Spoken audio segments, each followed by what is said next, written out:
Hello everyone, welcome back to my channel. I'm Bill. We are in the Tome and Blood from 3rd edition, looking at prestige classes. The prestige class we're going to look at today is Pale Master. It's a necromancy prestige class. I'm not going to say it's the best necromancy prestige class, but I'm also not going to say it's the worst necromancy prestige class. It's got a lot of interesting things going on. And there's the artwork for the Pale Master as well.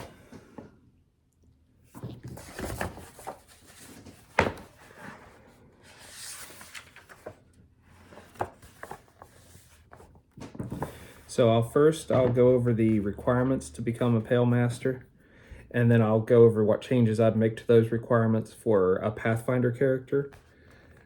And then we'll go over what's on the table for the 10 levels of Pale Master, and then after we've covered the names of everything and what levels you get stuff, we'll then read that information in greater detail from the paragraphs that break it down. So when you level as a Pale Master, your hit dice is a d6. Your skill points are 2 plus intelligence modifier. The Pale Masters do not gain any additional weapon and armor proficiencies from this prestige class. The requirements to become a Pale Master: your alignment needs to be any non-good, so neutral and evil. You have to have knowledge religion, 8 ranks, and you have to have skill-focused knowledge religion. You have to be able to cast arcane spells of 3rd level or higher. So as a wizard, that would be a level limit of 5, as a sorcerer 6. Special: the candidate must have spent 3 or more days locked in a tomb with an animated undead. This contact may be peaceful or violent. A character who is slain by the undead and later raised still meets all the requirements, although the resulting level loss may delay the compliance with the other prerequisites.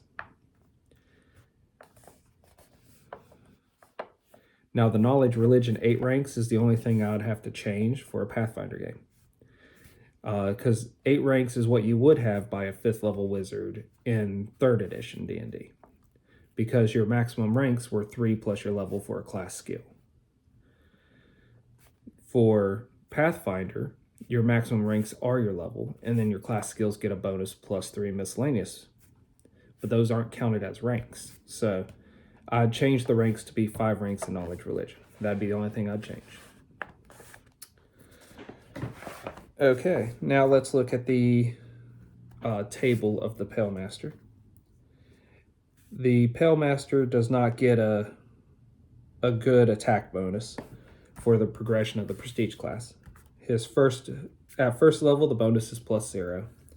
By 10th level, it's a +5. But as a spellcaster, that's normal. Fortitude save is a +2, and will save is a +2 at first level. So these are your best saves. At 10th level, they'll be +7s. Your reflex save's your worst save. It's a +0. It'll be +3 at 10th level.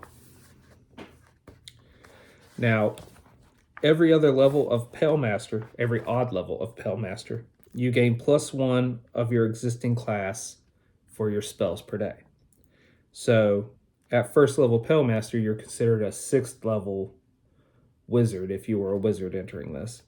And at that point, by the time you're 10th level, you're considered 10th level Pale Master, you'll be considered a 10th level wizard. So you'll be 5 levels weaker than if you were just a solid spellcaster all the way through. That said, here are the abilities you get at each level, and if they intrigue you enough, then that could warrant losing a little bit of spellcasting capacity. At first level, you get Bone Mail +2. At 2nd level, you get Animate Dead. At 3rd level, you get Dark Vision. At 4th level, you get Summon Undead and Bone Mail +4. At 5th level, you get Deathless Vigor. At 6th level, you get Undead Graft. At 7th level, you get tough as bone. At 8th level, you get graft upgrade and bone mail +6. At 9th level, you get summon greater undead. At 10th level, you get deathless mastery.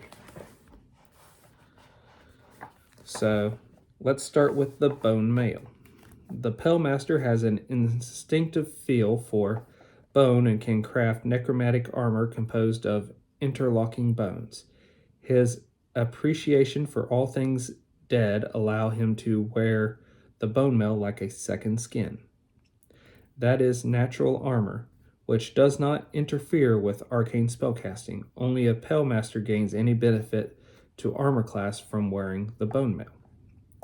At 1st level, the bone mail grants a +2 natural armor bonus to its wearer. At 4th level, the Pale-Master's mastery over this unusual medium allows him to more normally or naturally move within the armor, granting him a +4 natural armor bonus. Finally, at 8th level, the Pale-Master becomes a true bone artisan, receiving a +6 natural armor bonus from his bone mail.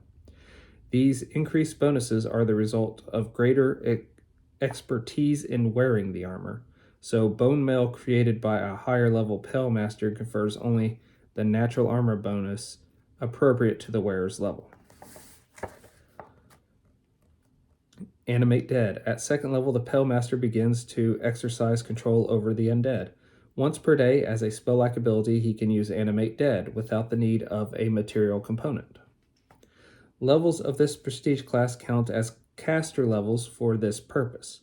All other level restrictions of Animate Dead still apply. For example, a 6th level sorcerer, 2nd level Pale-Master can only animate up to 8 HD of undead with a single use of this ability. Likewise, he can only control up to 16 total hit dice of undead created using this ability at one time.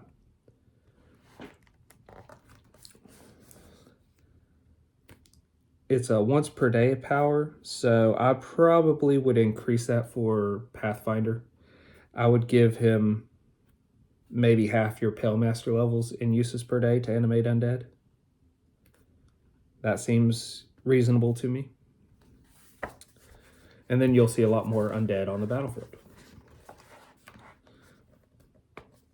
Dark Vision. At 3rd level, the dark begins to lose its mysteries to the Pale-Master, who gains dark vision with a 60-foot range. This is an extraordinary ability. If he already has dark vision, its range increases by 60 feet. Summon Undead. On reaching 4th level, the Pale-Master can summon 2 undead creatures twice per day as a supernatural ability. This is a standard action that does not provoke an attack of opportunity. The undead appear at the beginning of the Pale-Master's next action at the point he designates and can see within 60 feet, and they act immediately. The Pale-Master may verbally direct the undead to attack, not attack, attack particular enemies, or perform other actions. Summoned undead remain for 1 round per caster level, after which time they disappear, sooner if destroyed in combat. Summoned undead do not count against the Pale-Master's hit dice total for controlling undead with his Animate Dead ability. The Pale-Master's caster level determines the type of undead he can summon, as noted below. Levels of this prestige class count as caster levels for this purpose. If desired, he can summon 3 less powerful undead in place of the highest level undead available. So instead of 2 whites, he could summon 3 ghouls, shadows, or ghasts. All summoned undead have +4 turn resistance in addition to any turn resistance they already possess for the duration of their stay. That was turn resistance was important in 3rd edition because you didn't channel an area in Pathfinder. In 3rd edition like you do in Pathfinder. You held up your holy symbol and you turned them, and then based on your roll, your level, and their hit dice, they will either get destroyed instantly, which is your really high level with a really good roll, or their hit dice is really low, or they'll start to flee. And while they're being turned, they're fleeing. But if you fight them, then they can turn and defend themselves. So caster level of 5, you can summon a ghoul, 6th, shadow, 7th, a ghast, 8th, a wight, 9th, a wraith. Deathless Vigor. At 5th level, the Pale Master's body becomes more akin to undying flesh of those creatures he associates with. The character gains +3 hit points as though from the toughness feat. So I'd give him the Pathfinder's version of toughness, because the 3rd edition version was when you take the toughness feat, you gain 3 hit points, and that was it. But you could take it multiple times. Undead Graft. At 6th level, the Pale Master gives in to necrophagic urges terrible to verbalize. He cuts off his arm and replaces it entirely with an undead prosthetic, which may be completely skeletal or preserved flesh stitched in place like that of a flesh golem. Regardless of its composition, the limb gets a +4 inheritance modifier to the character's strength.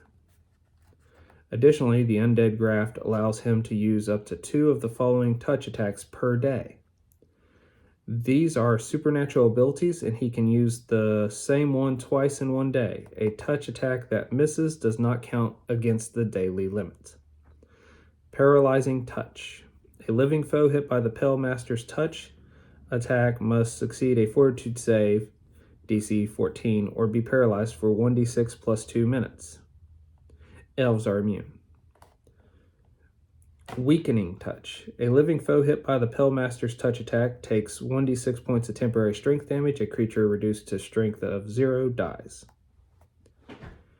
Degenerative Touch. A living foe hit by the Pale Master's touch attack receives 1 negative level. The Fortitude save to remove the negative level has a DC of 14. Destructive Touch. A living foe hit by the Pale Master's touch attack must succeed a Fortitude save DC 14 or take 1d6 points of permanent Constitution drain. Commanding Touch. If the Pale Master makes a successful touch attack against an undead foe with a hit dice equal to or less than his caster level, it comes under his command for the number of rounds equal to his caster level. When the duration expires, the undead creature returns to its former allegiance, if any. The newly controlled undead can still be turned. Tough as Bone. On reaching 7th level, the Pale Master takes on yet more qualities of the undead being. He gains immunity to stunning and is unaffected by subdual damage. Graft upgrade at 8th level. Well, before we jump into that, let's go over my thoughts on the touch attacks. I'd raise the DC on the touch attacks. We'll say the DC would start at 14, or the DC is equal to his spellcasting save DC. That way it can increase as he increases in level, or increase as he increases his spellcasting attribute, and won't be limited to just 14. Because as you get up there in level, 14 is easy to roll. So I would play around with that as one of my changes immediately to this class. I also was thinking that instead of just 2 times per day, he'd get to make more touch attacks. Which I might... He gets the graft at 6th level, and he gets the upgraded one at 8th level. So that's the next thing I'm about to read. Let's read it, and then I'll go over what else I would do. At 8th level, the Pale Master becomes more skilled at the use of his undead graft. All touch attacks using the graft receive a +2 competence modifier on attack roll. Additionally, the Pale Master can use its supernatural abilities 3 times per day. Okay, so it increases it to 3.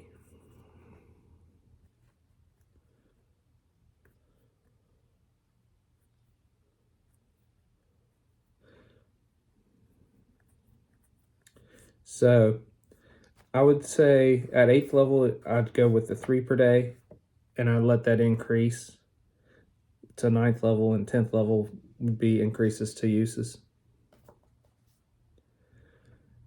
Now we got Summon Greater Undead. At 9th level, the Pale Master can summon one powerful undead creature once per day as a supernatural ability. The Pale Master's caster level determines the type of undead he can summon, as noted below. If desired, he can summon 2 less powerful undead in place of the highest level undead available. For example, instead of a vampire, he could summon 2 mummies or specters. All summoned undead have +4 turn resistance, in addition to any turn resistance they already possess for the duration of their stay. This ability is otherwise identical to the Summon Undead ability. Your caster level 9th, you can summon a mummy. At 10th, a specter. At 11th, a vampire. And at 12th, a ghost.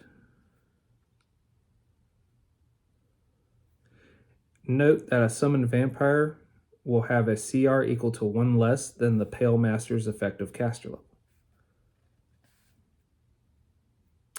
Summoned ghosts have the following ghostly abilities in addition to the manifestation.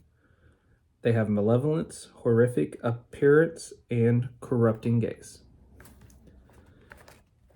Now, upon reaching 10th level, you get Deathless Mastery. The Pale Master is now a scion of the Deathless arts. His body becomes partly mummified, and he is no longer subject to critical hits. Moreover, he gains access to the Pale Master touch using his undead graft, and can call on the powers granted by the prosthetic 4 times per day. So the way I was doing it, you would end up with 5 times per day. And you could say Deathless Mastery gives you another one, so you could say it maxes out at 6 per day. The Pale Master is now served constantly by an undead vassal with total hit dice no greater than his caster level, including the levels of this prestige class. He chooses an undead type from those he can personally animate or summon, and it obeys his every command. The vassal gains +4 turn resistance. The vassal's hit dice do not count against the Pale Master's hit dice total for controlling undead. Deathless Master Touch. A living foe size large or smaller hit by the Pale Master's touch attack must succeed a fortitude save, DC 17, or die. And I would allow that save DC to go up as he gains further levels. A slain creature automatically animates 1 round later, as though with the Pale Master's Animate Dead ability, and is under his control. Undead creatures using this power do count against his total hit dice for controlling of undead. And that's the Pale Master. I'd probably allow that to be bigger creatures, maybe. If he wanted to use it as a slay effect, but not a reanimate effect, I'd probably give the same DC that it has, whatever that was. So in this case, 17. But I mean, like, if I'm allowing him to increase the DC, it'd be whatever that DC is. And he could kill a creature that's bigger than that if it fails, but it wouldn't reanimate. Like, the reanimation, I would limit to large or smaller. That's the Pale Master. So the changes I'd make, I've mentioned. Mostly it's given him more uses of most of those abilities. I might also just go back and say those graft abilities uses per day would be based off his spellcasting modifier, with a bonus when he gets the graft upgrade, and then when he gets the mastery, another bonus. Because I don't see that being any worse than, especially by the time you get it, I don't see it being any worse than like the Sorcerer's Bloodline abilities or the domain abilities the Cleric gets, where they can use it so many times per day. He gets a lot of choices, yes, but they still have their limits. And the save DC, if it's a variable off of him, it still makes a lot of sense. Well, let me know what you all think about the Pale Master. Until we all game again, guys.